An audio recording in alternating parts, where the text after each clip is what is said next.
Welcome to my channel. Um, Today I'm pretty much just going to be doing a review on owning a Jeep Wrangler TJ for over 2 years now. So as you can see, this is my 2006 Jeep Wrangler TJ X edition. The only modifications I've done to it is put larger wheels and tires on this car. The wheels I decided to purchase and go with were the Raceline wheels. I forget the exact measurement of them, but it was actually a wheel that was designed to push the tire out at a further distance from the wheel well, just to give it a fatter and more beefier look. These are 31-inch Toyo all-terrain tires. Obviously, the tread's doing still pretty good on them. I've probably had these on here for probably about over a year and a half, so obviously they've worn down a small amount, but all in all, I really like them. But the main point of this video was to basically just talk to you guys and tell you how owning this 2006 Jeep Wrangler TJ has gone for me. So the first thing about owning this car that I realized was how fun it was. This car was extremely fun. I've had amazing times with it. I will continue to have great times with it, and I have obviously a ton more modifications that I would like to do to it. But obviously, with me being like only 18 years old right now, money is something that I definitely have to save. So right now at this moment, it's not in my best economical favor to go out and dump a lot of money into this right now, but later down the road, it's going to have some work done to it. So I want to go into telling you right now that this is a 2006 Jeep Wrangler TJ, like I've said before, but it has the 4-liter straight 6-cylinder engine in it, which is absolutely amazing. I have absolutely no complaints about it, and to me, it has been the most reliable engine I could have probably ever asked for. So, a big question that a lot of people often have is, are these cars dangerous? And that's just a question that pretty much depends on, is the person who's owning it or driving it being stupid with it? Are they doing stupid things with it? I mean, if you're someone that takes care of the car, you know the limits, you know your limits and the car's limits, then you're going to be fine. It's going to be great. And if you're a person that likes to kind of test its skills and put it to the test every now and then it's going to work great, but don't be surprised if maybe something here or there snaps. Like I said, it all depends on just how hard you're pushing these things, because at the end of the day, it is still a car, but I'd say definitely, I honestly think these parts in the Jeep Wranglers across the board are really strong and reliable, including engine, transmission, axles, just all that stuff, transfer cases. I think they all hold up, and obviously those are your main components when it comes to all these cars. So yeah, that's my review on that. So I would give it probably like a 5 out of 5 in my opinion. Another thing that I would like to review on is how reliable this car has been to me. I live in a state, obviously, in the US, that snow, ice, rain, horrible road conditions are very common.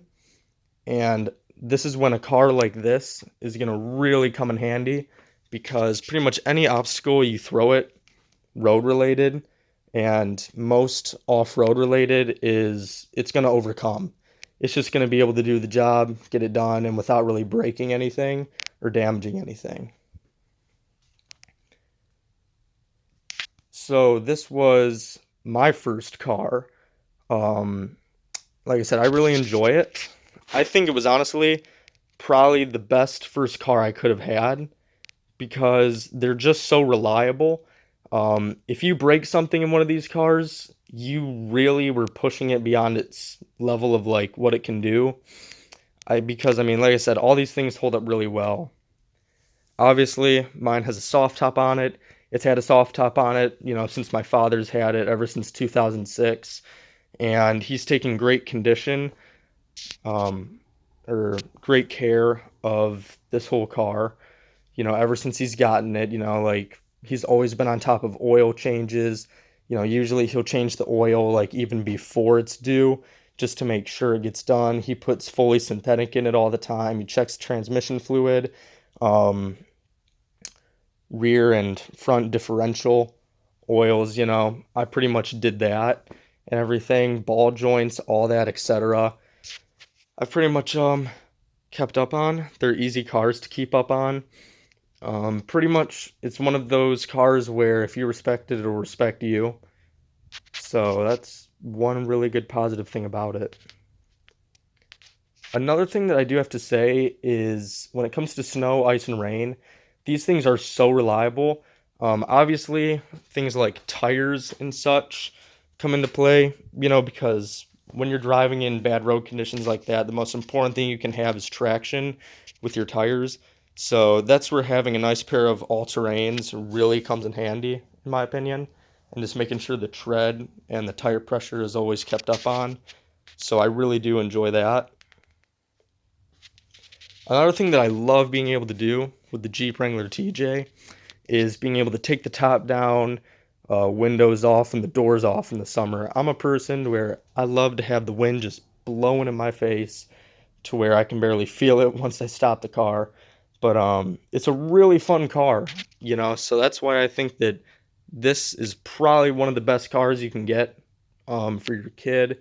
Or if you're a kid, I think you should tell your parents about this video, maybe have them watch it, because this is a really fun, nice car. And the older ones, such as the Jeep TJ all the way down to the YJ and CJ, they're all reliable. They're all pretty much like that. Show you a little bit of the interior.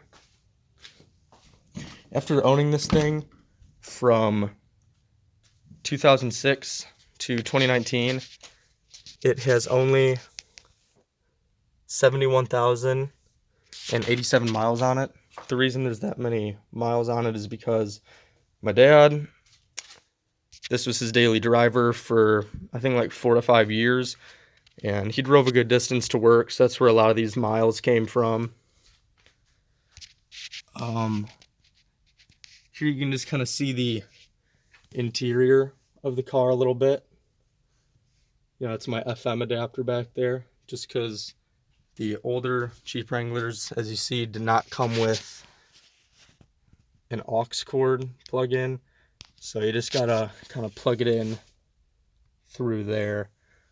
But it does the job. It works. I could always just replace the stereo when I want, but it's just not a modification that I'm really trying to do right now.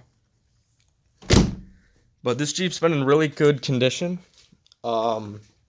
Really nothing wrong. We haven't had to replace any parts except for a U-joint, which went bad after, I think it was last year, 2018, the U-joint had to be replaced. I was realizing some squeaking whenever I would be driving at a low speed and I'd go to accelerate. I'd hear a squeaking, and it was like a rotating kind of sound, so I knew it was instantly like a U-joint or something down there. But we got that done, taken care of, so that's all good and set. Another thing that's actually kind of nice, I just realized about having this as a first car, is that it's small, and a lot of first drivers are absolutely horrible when it comes to parking. And to this day, I still haven't found a car that is easier to park than my Jeep. I just haven't. I can pull into the smallest parking spot. I can just whip around places, and parking for me is absolutely not a problem whatsoever.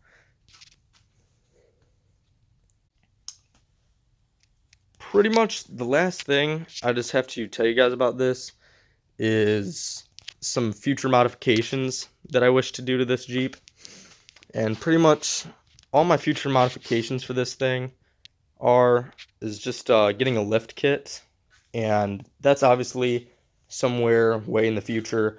But until then, I actually want to get a leveling kit for my Jeep, which is a much more cost-effective choice for raising your Jeep up a couple inches and just kind of making it look nice. It's called like a 2-inch budget boost, pretty much.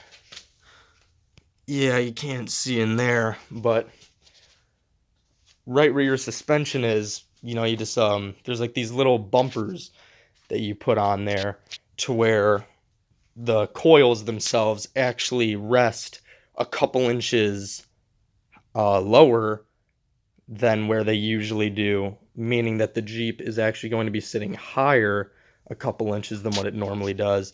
And it's just going to give it that lifted look without having to pay over $1,000 or close to $1,000, because I almost did a 4-inch lift on it last year, but obviously, me being 17 at the time, I was just working at a summertime job, so that would have been almost all of my money at the time, and I just don't think I was really ready to spend that much money on the Jeep that I just got, in which all the parts work just fine and everything is great with it at once.